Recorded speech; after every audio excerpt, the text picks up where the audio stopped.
estamos a 2 meses de la definición de las listas, ya en junio se van a estar definiendo los nombres de quienes van a ser los candidatos en cada una de las fuerzas políticas. Por eso observamos cómo ya empieza a observarse, valga el término y la redundancia, la discusión interna en cada uno de los sectores políticos.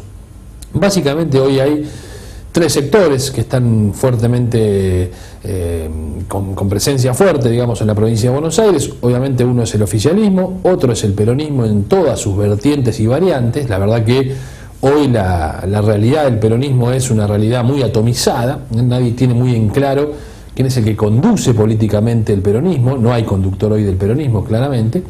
Y por otro lado tenemos el Frente Renovador de Sergio Massa, que está obviamente intentando no ser preso de esta polarización que instala el gobierno, sobre todo con la expresidenta Cristina Fernández de Kirchner, y que cada gesto y cada acción le dan una nueva impronta a esa idea de Macri de polarizar. Como decía Julio Bárbaro el otro día, a veces por algunos votos más pueden poner en riesgo a gran parte de la sociedad argentina en esta profundización de lo que se conoce como la grieta, ¿no? Esto es o kirchnerismo, cristinismo o macrismo, digamos, o lo bueno y lo malo, y bueno, esto profundiza, digamos, la división entre los argentinos. Claramente se ha visto en estos días una nueva andanada de esta estrategia que el gobierno cree es la mejor para poder ganar las elecciones. Mientras tanto, desarrolla también la otra táctica, que es la de dividir el peronismo en la mayor cantidad de partes posible para poder sacarle votos justamente al núcleo más duro del cristinismo, sea o no la expresidenta candidata en la provincia de Buenos Aires. Venimos de una semana con 2 temas fuertes en materia política. Primero, el nuevo procesamiento a la expresidenta, a sus hijos y a muchos otros más por temas gravísimos, ¿no? Asociación ilícita, lavado de dinero. Si la asociación ilícita es un delito, no es carcelable, por ende muchas veces cuando una persona es procesada por asociación ilícita termina siendo detenida. No ha sido el caso de la presidenta, de la expresidenta, a la cual, digamos, le han prohibido salir del país, la embargaron en 130 millones de pesos, a ella y a sus hijos también los embargaron, pero no la detuvieron. Algunos dicen que en realidad no la detienen como consecuencia de que eso es funcional a la estrategia del gobierno, es decir, no la quieren a Cristina presa, la quieren a Cristina enfrente justamente para marcar esta dicotomía, es decir, nos votan a nosotros, por más que nos falten todavía un montón de cosas y haya un montón de realidades que no estamos conformes, o vuelve eso, ¿no? Vuelve Cristina, vuelve lo que significa la corrupción, vuelve una persona que está procesada por asociación ilícita, ni más ni menos, como una jefa de una banda, ¿no? La jefa de una banda. O sea, esto es lo que dijo Bonadío en su en el escrito donde la procesa a la expresidenta, repito, no solo a la expresidenta, sino también a sus hijos, a Lázaro Báez, a Cristóbal López, a Fabián de Sousa, contadores, en la famosa causa de los sauces, donde una de las que denuncia es Margarita Stolbizer, ¿no? Hoy muy cercana a Sergio Massa, lo que también se observa en las mesas políticas, que esta realidad de la andanada de Cristina diciéndole cualquier barbaridad en las escuchas telefónicas a Margarita Stolbizer le termina siendo también favorable a el Frente Renovador y el GEM, que probablemente vayan juntos a la elección de este año, de volver a ganar un protagonismo que había empezado a disminuir como consecuencia, repito, de esta estrategia que el gobierno plantea fuertemente de polarizar la elección. Este ha sido uno de los temas de la semana. El otro gran tema fue el paro. El primer paro fuerte, en realidad el primer paro general al gobierno de Mauricio Macri. Paro que terminó siendo un paro fuerte. Es verdad que esa fortaleza del paro, donde muchísimos tuvieron que dejar de ir a trabajar, fue como consecuencia de que paró el gremio de los transportes, o pararon los gremios del transporte, lo cual obviamente si no hay transporte es muy difícil que la gente pueda trasladarse a su lugar de trabajo, por más que tenga la voluntad de hacerlo. Es un dato significativo, es decir, paró la UTA, que es el transporte de corta, mediana y larga distancia, también maneja el tema de una parte de los subtes, paró también el tema, los gremios vinculados con los ferrocarriles, entonces no hubo transporte. Los taxistas, sabemos todos lo que pensó decir Omar Viviani, ¿no?, el titular del sindicato de peones de taxi, que fue hasta denunciado por incitación a la violencia, donde justamente lo que plantea Viviani era esto de darle vuelta a los taxis a aquellos que no se adhirieran al paro. Hubo algunos taxis en la ciudad de Buenos Aires, por supuesto muchísimos menos que los habituales, manejados por sus dueños, no por los peones de taxi, pero la verdad que el paro se sintió y fuerte, sobre todo por esta falta de transporte. No se sintió tanto en el ámbito comercial. La verdad que el comercio en general en el conurbano prácticamente trabajó todo, desde los más pequeños comerciantes a los más grandes. Uno veía que, por ejemplo, en las grandes cadenas de supermercados, los grandes centros comerciales, los shoppings, estaban todos abiertos, con menos gente probablemente, pero todos abiertos. Todos esos centros comerciales y demás, los trabajadores forman parte del sindicato de empleados de comercio, sindicato que hace poco viene de cerrar su propia paritaria con un 20% de aumento para el 2017, y el dato es que, según la información que nosotros tenemos y nos han contado del sindicato, lo que han hecho es dar libertad de acción a los trabajadores, es decir, no obligarlos a hacer paro. Cada uno sabe lo que significa este paro, si está de acuerdo que no vaya a trabajar, que se adhiera al paro, y si estaba de acuerdo en ir a trabajar, que vaya.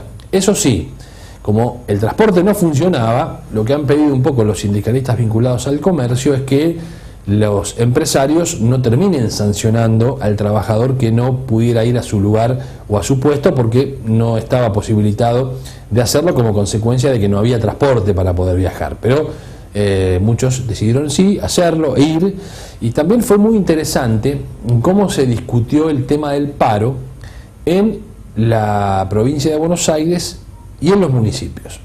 En aquellos municipios gobernados por intendentes de Cambiemos, si bien hubo ausencias, porque la verdad mucha gente no pudo ir a trabajar porque no había transporte, repito, los municipios mostraron actividad, trataron de mostrar actividad, lo hicieron en las redes sociales, diciendo aquí no se para, se trabaja, trataron de mostrar todo el tiempo que la actividad era lo más normal posible. Mientras tanto, en los municipios gobernados por el kirchnerismo, bueno, fue al revés, un poco como que hasta que se alentó la idea de que los empleados no vayan a trabajar. Más allá, repito, vuelvo a reiterar, del tema del transporte, ¿no? Es decir, sabiendo que no había transporte. Sí, esto también fue una novedad de cómo la política también juega en esta historia, ¿no? Es decir, sectores del kirchnerismo, del peronismo, interesados en demostrar que el paro fue un paro fuerte, que se sintió mucho, y sectores de Cambiemos tratando de mostrar que el paro en realidad, si tuvo la adhesión que tuvo, fue solo como consecuencia de que la gente no pudo viajar, pero de lo contrario hubiera sido todo muy distinto y que en esos municipios se trabajaba. El gobierno dijo que el país perdió 15.000 millones de pesos por este día de paro, por ese día del jueves de paro.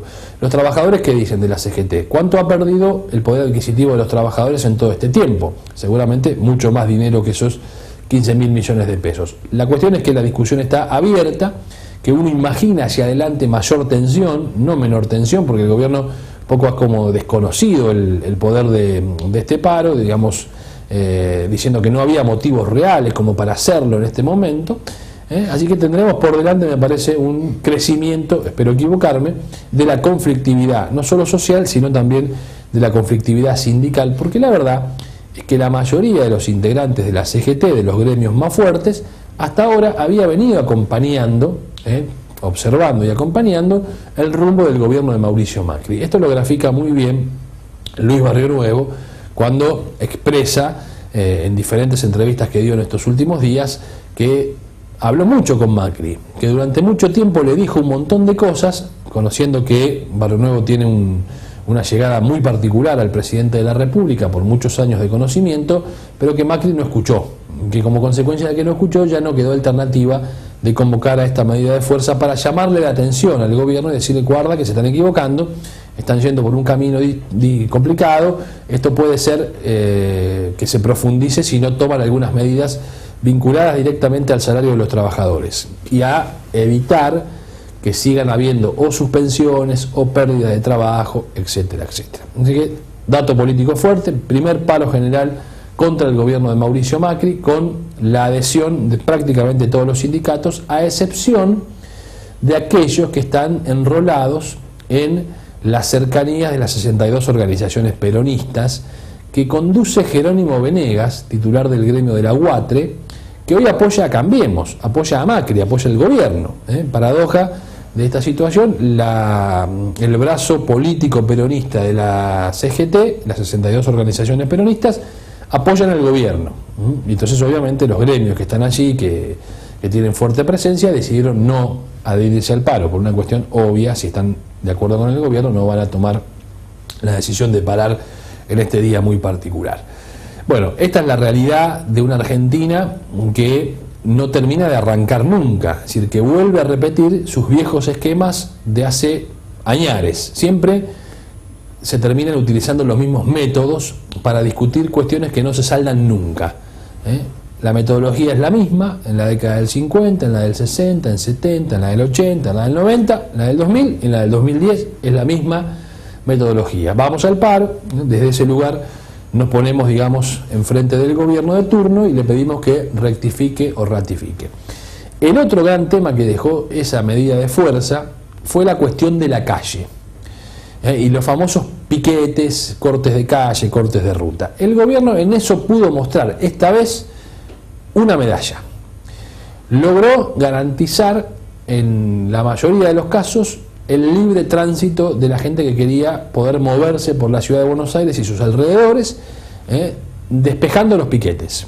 El más complejo, el más complicado fue el que se produjo en la ruta 197 y la Panamericana, donde desde muy temprano organizaciones de izquierda fueron a cortar la ruta Panamericana, la ruta 197, la cortaron y vino la gendarmería.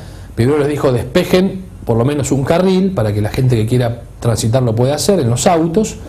Lo hicieron, después volvieron a cubrir ese carril y dejaron toda la Panamericana tapada, y entonces ahí la gendarmería reaccionó, reprimió y lo sacó. Y está bien, es lo que corresponde. Escuchamos muchas voces en estos últimos tiempos de no se puede reprimir la protesta social, como si la palabra represión fuera una mala palabra. Tenemos que olvidarnos de esto. Tenemos que de una vez por todas sacarnos de la cabeza que la palabra represión no es una mala palabra en sí misma. Reprimir un delito está bien. ¿Qué es lo que se debe hacer ante un delito? Reprimirlo. Ante una protesta de esta naturaleza que le impide a la gente moverse por su suelo, algo que está consagrado en la Constitución argentina, el libre tránsito, debe ser el Estado el que le garantice la posibilidad al ciudadano de la Argentina poder transitar libremente. Si no te permiten transitar, hay que sacarlos. Hay que sacarlos. Con la menor violencia posible, es verdad, de la mejor manera posible, también es cierto, pero no se les puede permitir hacer lo que quieran. Y en estos últimos años nos hemos acostumbrado a que hacían lo que querían con la calle. 10 personas, 15 personas cortaban una calle, quemaban unas gomas y se jodían un montón. Bueno, basta. La sociedad argentina, en su mayoría, que tiene que ir a laburar, que se levanta temprano, que paga los impuestos, dice: no, a ver, yo tengo que ir a trabajar y me tengo que comer todo este garrón porque no puedo llegar a mi casa porque 4, 5, 10 tipos se les ocurre cortar una calle. Bueno, en algún momento hay que poner orden, y la palabra orden como represión no son una expresión de la derecha, como muchos quieren hacernos creer, que por decir represión o por decir orden sos de derecha. No importa eso. Vayan a cualquier país de América Latina, ni siquiera a los Estados Unidos o a Europa. Vayan a Chile y corten una calle a ver qué les pasa. No se puede vivir así. Entiendo el reclamo social, en muchos casos lo puedo hasta compartir, pero la verdad es que hay que buscar otras maneras. Hay que buscar otras maneras porque no se puede joder a todo el mundo porque uno tiene la decisión de protestar y cortar una calle. En el caso de lo que pasó el día jueves con el tema del paro, bueno, las organizaciones que lo hicieron fueron las vinculadas con la izquierda más dura, los troquistas, que fueron a cortar el puente Pueyrredón, la ruta 197 y la Panamericana, como nos tienen acostumbrados. Pero esta vez el gobierno actuó distinto a lo que venía actuando hasta ahora. Por eso Macri la termina felicitando a Patricia Bullrich y le termina pidiendo a Rodríguez Larreta que en la ciudad de Buenos Aires tenga un poco más de vehemencia. Con lo cual, digamos, la discusión política que estamos transitando en estos momentos para el gobierno también fue esta parte, la de cómo actuaron ante los cortes de ruta, los cortes de calle, fue un logro dentro de este primer paro general al gobierno de Mauricio Macri. Bueno, vamos a meternos obviamente en el programa de hoy en los hechos que están vinculados a la política de los municipios. Saben ustedes que